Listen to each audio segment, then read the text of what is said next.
In this module, we're going to understand the alerts inside our Xamarin Forms application via Fresh MVVM.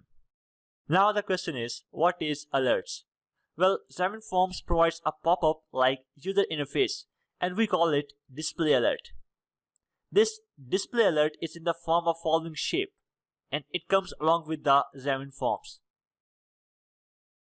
And in order to display this pop-up on the screen, we just need to call this display alert method from our code behind file. And this display alert will take different parameters like title, message, and cancel or alright button. However, when it comes to the Fresh MVVM, then the question comes in our mind that how we will call this display alert method inside the page model class.